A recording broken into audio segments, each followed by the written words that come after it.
All right, hello guys. It's week 3. I'm Michael Sedman. I'm going to talk about some of the different briefings I looked at from week 2. Gabriel Abel was my first one. He had a pretty humorous story. He was talking about his girlfriend that fell out of his truck. He was very descriptive. I thought he did a good job. He was standing up the whole time he was briefing, so that's good. He did look away a few times. I have a tendency to do that myself, so I can understand him looking away because it's sometimes when you're trying to think about what you're trying to say, or you can't help but look away, like I just did right now. So it happens. But overall, I thought he did a good job. He was very descriptive in the whole process of what happened on his date with his girlfriend and how she fell out of the truck, and it seemed like he was kind of like personally like he was talking to me. So I thought he did a good job. Next one was Fin Chin.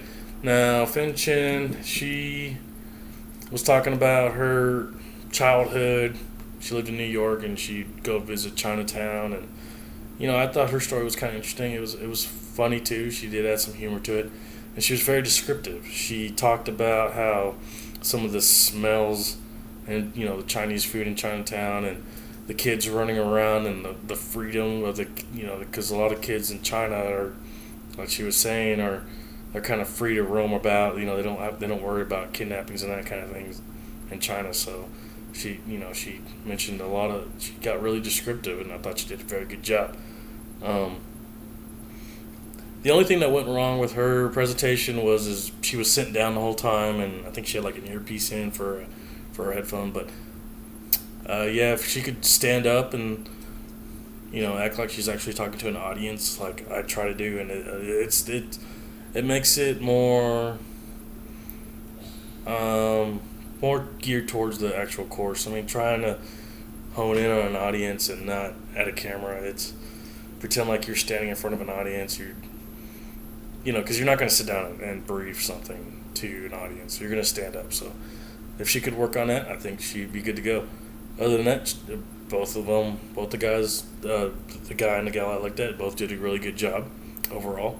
Uh, I know some of the things I could work on myself would be the looking away when I talk, because I do tend to do that. Focus more on the audience. In this case, I'm focusing on the camera, but still, I need to work on that. I need to practice it more. It is a camera, but I can do it. Another things I could work on. I do. I get nervous I sometimes, and I do have a hard time trying to describe, get really descriptive, try to paint a picture, and so I can get kind of a little and I can say a lot. So I got to work on that myself. I don't know how many I said on this one, and I'm saying that, but if I can work on that and if I can master that, I'll be good to go. Other than that, that's all I have, and thank you.